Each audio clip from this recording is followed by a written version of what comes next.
Hello biscuits, it's Cupcake Kami-sama back here, and welcome to another installment of the Advanced Coordinating series. Can you believe that this is already the 9th one? Mad. This time, I would like to talk about a topic that I think is dear to all of our hearts, whether we own a lot of stuff or only just started building our collection, and that is maximizing your options.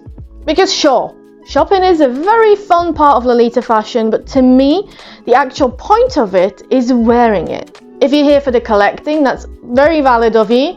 You simply won't find much of use in this particular video unless you like putting together dress form or flat lay cords with your collector's items. This one goes out to all those people out there who want to wear what they have and may feel limited or stuck somehow. I will share some of my thoughts on how to get the most out of what you own without constantly having to get something new. Fingers crossed that whatever stage you consider yourself to be at with Lolita fashion, and however you may be approaching it, at the end of this video you will gain a new perspective on your wardrobe. This installment will reference almost every single one of the previous advanced coordinating videos.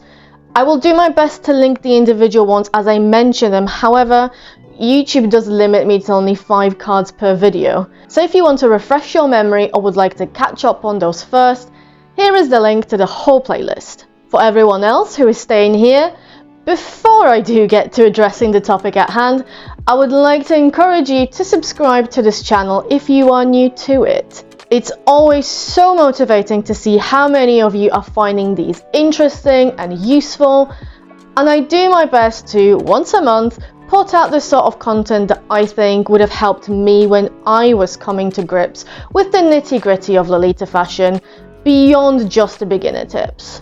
That being said, there are quite a lot of things that I would like to get through, and I'm not sure how long this video will end up being, so let's not dawdle any longer. Let's say that you have seen every advanced coordinating video or read every blog post that's been published so far. Everything in there made sense to you, it's all helped you realize that you're definitely more than just a Lolita newbie and that you have the confidence to try all of these things. First of all, that alone is an accomplishment, and I want you to stop and celebrate that for a second. You're amazing, keep doing what you're doing because it's working, and I am really genuinely so happy for you. The downside of that is that now you feel like you have a shopping list as long as your arm, full of all these things that seem like must-haves. If that is the case, then I am sorry. This is not how I intended to make anyone feel, though I get that constantly repeating how some aspects of advanced coordinating rely on owning the right pieces to achieve the look sounds a bit like that. The fact is that having a large collection of Lolita clothes is not possible for everyone. Moreover, not everyone actually wants that, however unlikely that may seem to some. Maximizing your options is about having the right outlook and a couple of skills that don't have that much to do with the amount of stuff you own. Conversely, having those helps keep your collection down to a manageable size in the long run, whatever that means for you.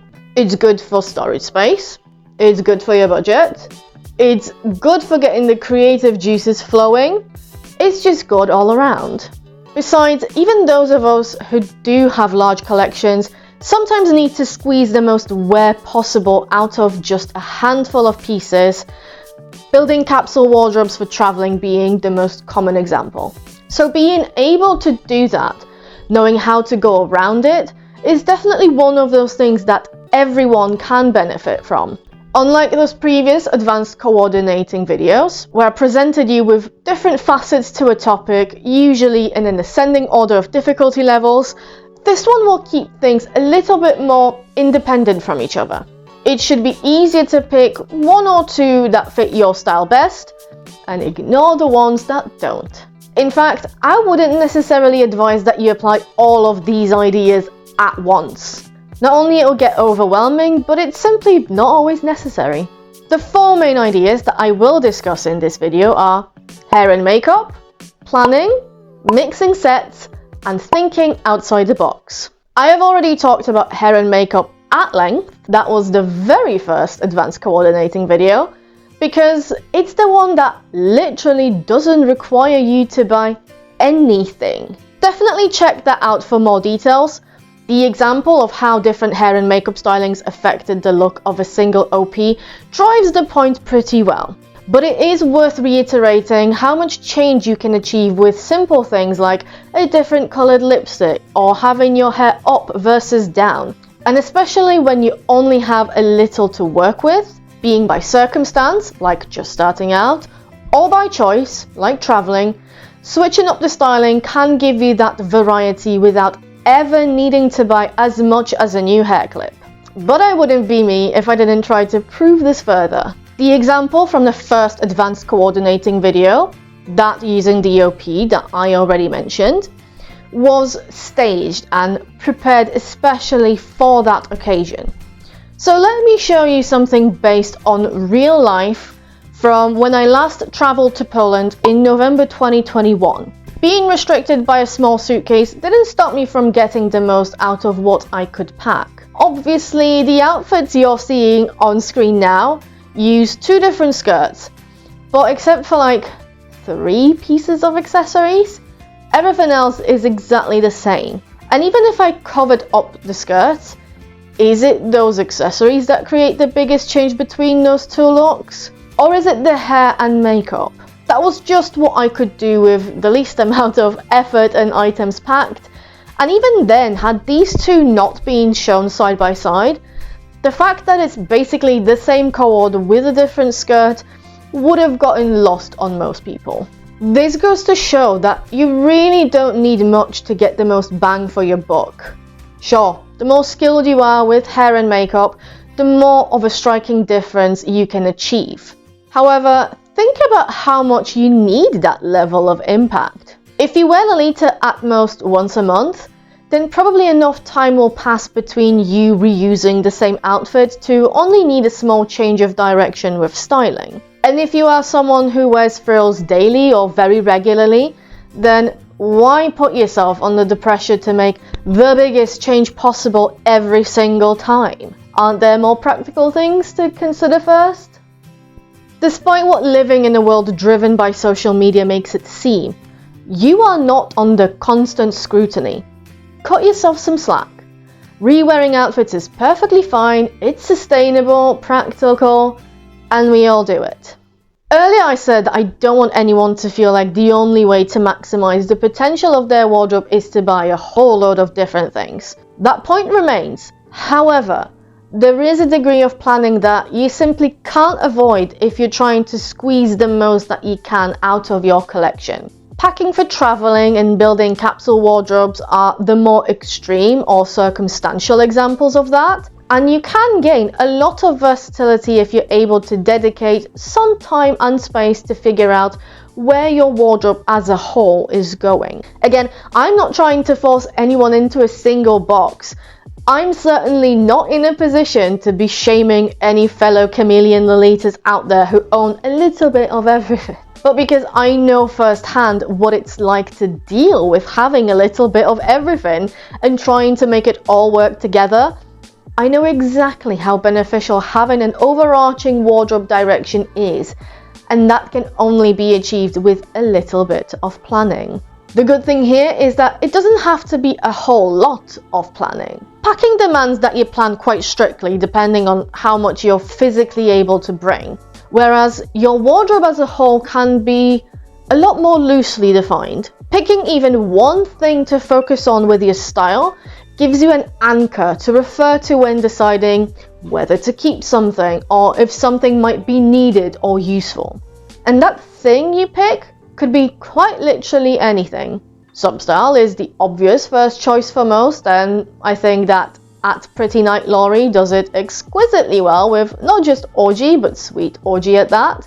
Sticking to a colour or two does not have to be restrictive, and at Hello Quinn does it beautifully with an all black wardrobe that still includes plenty of versatility. A theme or a specific aesthetic is the next step up, and at Sweet Lullaby proves how much you can do with chocolate themes. Whatever sort of thing guides your wardrobe overall, it will ensure that you have more pieces that fit within that box than not. Not only that, if doing that for your entire wardrobe feels too daunting, then divide it further and have multiple directions for the different sections of your collection. As Mana is my witness, I don't have a singular direction for mine, despite a few attempts at that, and I had to split mine further. So I know personally how much easier getting the most out of my clothes is when they can be as interchangeable as possible. But no matter how you look at that, it involves doing the planning at one point or another. Because of this, traveling is the only real example that I can use here, and this time let me go back to my London trip in January 2022. Since I vlogged that, you can see some of these codes in action there, so I will drop the link up here. My connecting element then were a pair of red boots and a vague colour scheme of, can it be coordinated with red, white and or black? All of these are what I started out with, since I planned each coord for a specific theatre show that I was seeing. But as great as they are as coords, some of them were too much for the day when I was on my feet, hopping around different shops and museums. More toned down versions were required for those, which ended up being these four. By ensuring that every piece I pack, even that first coord that introduced brown and green into the mix, could be coordinated with red, white or black, I ended up with way more possibilities than I had the chance to implement during my short trip. All it took was about an hour of throwing things onto my bed, putting together some very messy flat lace and cross-referencing certain items between main pieces to check whether they worked or not, which, by the way, looked like this. What you see here, the individual items, could have been mixed and matched further, making that capsule stretch potentially up to 2 weeks if I really pushed it. If 4 main pieces, 1 pair of shoes and a vague colour scheme as a starting point can yield up to 14 different looks without necessarily trying too hard to make them that different from each other, then just think how much bang for your buck you can get by applying that kind of planning to your entire Lolita wardrobe. By the way, if you are enjoying this video so far, then make sure to click the thumbs up icon on it. This lets YouTube know that this is the sort of content that you find interesting or useful, as well as flags to me that you would like to see more videos like this. Every little helps, and thank you so much for all the support so far. My previous point has touched on the next by bringing up the idea of mixing. Lolita fashion is one of those wonderful worlds that helps the newcomers make things easy in the form of releasing sets. When you're still figuring out how this whole coordinating thing goes, being able to buy a dress and a bunch of items that its designers tell you will look nice together is taking a whole load of emotional work away. Accumulating full sets is very comforting, though it can also lead people into a trap of the comfort zone that full sets are. So here's an idea. Take those neat sets you've collected since starting Lolita and then mix them up. I know, groundbreaking, but you'd be surprised how many people still act like they need permission to do that. Of course, there is a method to this madness. Whilst you could mix and match things regardless of which series they were intended to go with, the results aren't guaranteed just because they're sets. But once you know what coordinating is, that becomes obvious. You will know to consider things around those sets to make them work hard beyond those comfort zone options. Thinking about the substyles that they were intended for can often be enough to make the mix work. Consider their colours. Do they work together? Can you space them out between one another enough to hide any mismatches? Are they at least a similar undertone?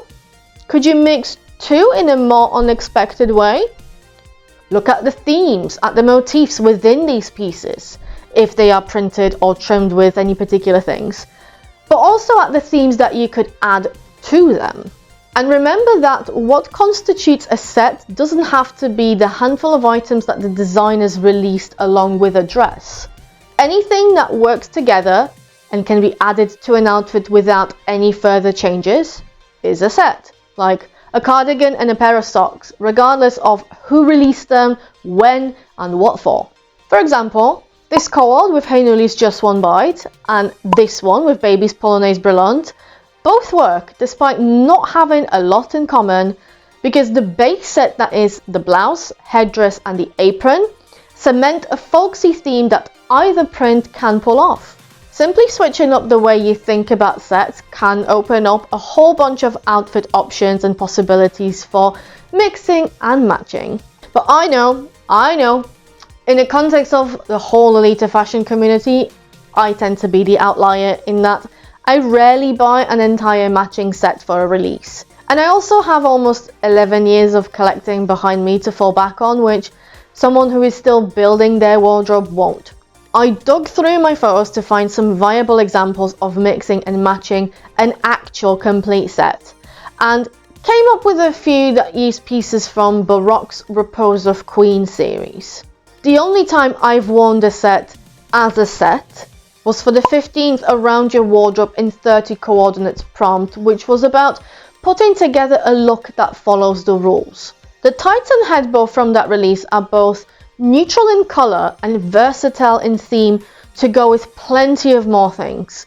Together, they can be a base of its own that will tie in certain themes or colours within the outfit, like driving the florals in this co-ord with AP's Flower Garden from April 2022.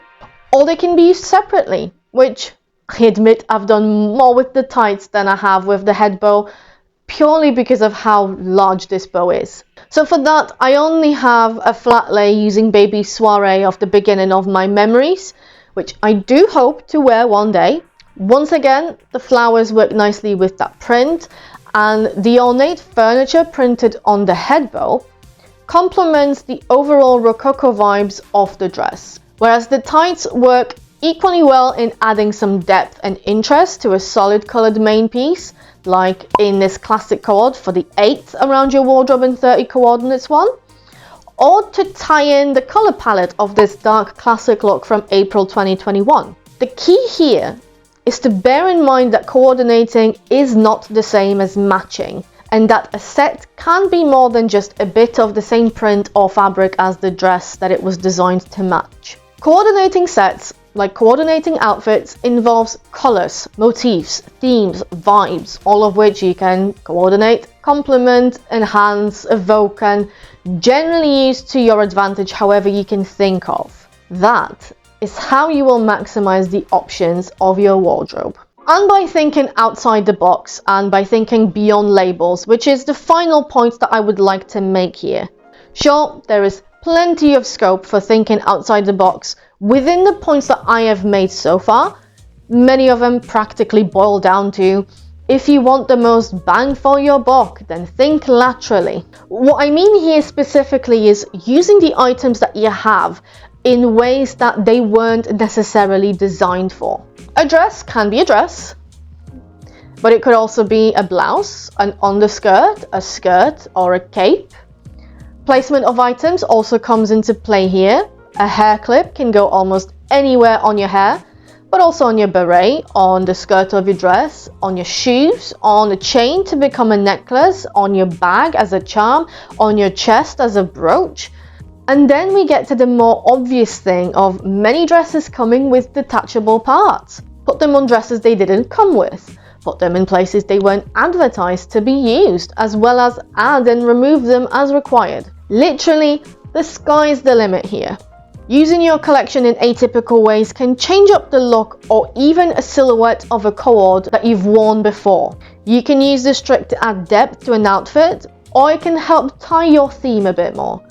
But first and foremost, it may help you avoid buying something that you don't actually need, by making you realize that you already have something that can fill this particular gap. This is the most literal way of maximizing your options, and whilst at first it may feel quite difficult or like something you have to consciously remind yourself of, With practice, it will become much easier.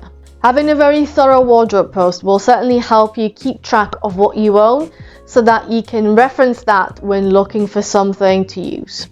As an example, here is an outfit from February 2022 using Mary Magdalene's Deborah doll JSK.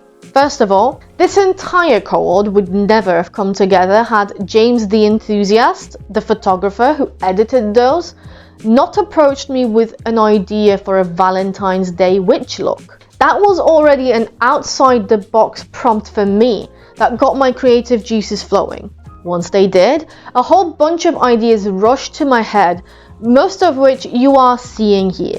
Pinning Pavithal's crystal heart necklace to the brim of the witch hat is only the most prominent one, though also the most effective. Other than this, there is a literal heart-shaped confetti glued to my face in lieu of freckles.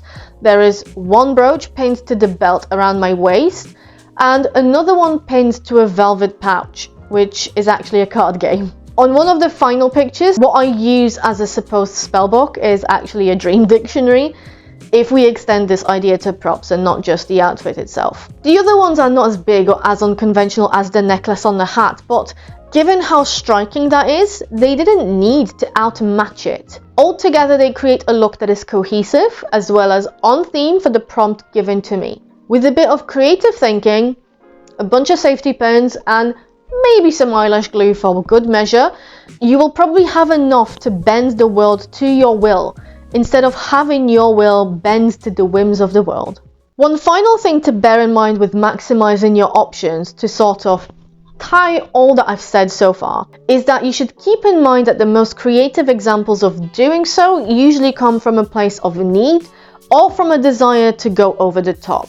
As I said at the beginning, you don't have to employ all of these tips at once. Doing so may actually end up less successful because every cohort is different in feel, in occasion, and what it needs. Take them one at a time and review what could help individually, not by bulk. One time, it could be that the color balance feels a bit off and clipping a detachable bow from another dress would fix that. Whereas another time, all that you'll have to do will be braiding your hair instead of keeping it loose so that you can still re-wear the outfit and have it feel different enough. Whatever your style, wherever it falls on a scale of casual to OTT, the above tips can help maximize any wardrobe's potential, particularly as it's your personal touch and viewpoint that adds to it as well. Moreover, although it seems natural that the more one owns, the more they can do with it, I would actually wager to say that the best place to be at to test these is that in-between zone of getting to see your wardrobe grow. Most intermediate Lolitas will see themselves at that stage at one point or another. Yes, if there are legitimate gaps, the filling of which would help you make the most of your clothes, then of course, don't neglect those. But if you find yourself having a handful of good cohorts already, why not see if applying these tips might help you match the next meetup's theme? Or stretch yourself with a prompt challenge so that you have something specific to drive your need for lateral thinking. Ultimately, the only one you're trying to prove anything to is you. My advice as someone who has gone to great lengths to prove a point, even a silly one, is don't push yourself unnecessarily just to prove a point. Your energy is better spent elsewhere, and unless you want to challenge yourself like this, you're not gaining any more by trying to do everything instead of channeling your efforts where they are most needed. Now, because maximizing one's wardrobe is something that pretty much all of us start doing one way or another sooner or later, finding a good example to show you isn't a problem. The problem is that to see that in real life requires for that person to share a lot of looks fairly regularly, and for you as the observer to be pretty familiar with what that person has, or to scroll through their entire archive of cohorts at once. Things get forgotten. Re-wearing outfits or doing minor tweaks on them is common but not obvious at a glance. And not every little detail shows up well on a cohort shot if you can't zoom in on it to your heart's content. However, once you do start paying attention to things like this, you won't be able to unsee them. One of the Lolitas whose style I admire a lot goes on Instagram by @Darkx Delirium, and is a fellow chameleon Lolita, a wearer of multiple substyles of the fashion, as well as other styles of fashion more broadly. Unless you scroll through her Instagram exclusively, instead of as part of your general newsfeed, it's easy to miss. The same pair of shoes or tights appearing in multiple outfits. Unless a particular cord has caught your attention previously and you remember that she owns this OP or that, it's harder to spot when it makes an appearance again with a different overall styling through hair, makeup and accessories. And unless you see the outfits side by side, clever layering or use of accessories, or even a simple swap of the top half of the cord can get mistaken for two brand new outfits. I know that classic Lolita, which is at Darkx Delirium's primary substyle, isn't the most flashy, not compared to sweet or gothic. But in a way, it's much easier to visualize how the styles that are already leaning more OTT make the most out of individual pieces. Whereas through her classic Lolita looks, which are not overloaded with accessories or hidden under excessive layers, you can see the effect of details in small things, like hair and makeup or singular accessories, the impact of which can be dismissed as insignificant when it is far from that. Even if you are not into classic Lolita, I would definitely encourage everyone to observe how the wearers of that substyle, particularly its less Rococo OTT variety, have managed to genuinely maximize the options within their wardrobes, and at Darkx Delirium is someone whom I really believe you could learn a lot from. And on that note, thank you all for watching this video. Hopefully, whatever pressure that was eating at you to go on a massive shopping spree has eased now, and you feel refreshed with a new outlook on your existing collection. Feeling like you have to do anything, especially parting with your hard-earned or hard-saved money, is the last thing that I want you to do in this economy. My goal is to encourage everyone to address genuine gaps and then inspire them to work through everything else that isn't actually related to what they own or in what quantities. As always, this series continues and grows thanks to the support of people like you, whether that's leaving likes and comments on the videos, subscribing to the channel, dropping one-off tips via coffee, or joining my Patreon. Every bit of interaction helps me and this channel develop. If there is something that you would like to hear my take on, please let me know and I will do my best to make it happen if I only can. Patrons get early access to the advanced coordinating series, either through the blog or the YouTube channel, depending on the tier they are on. And speaking of my blog, I would love it if you check that out too. It's Cupcakes and Unicorns, and you will find even more Lolita fashion related content there. Thank you all so much for watching, and I will see you in the next one. Take care. Bye.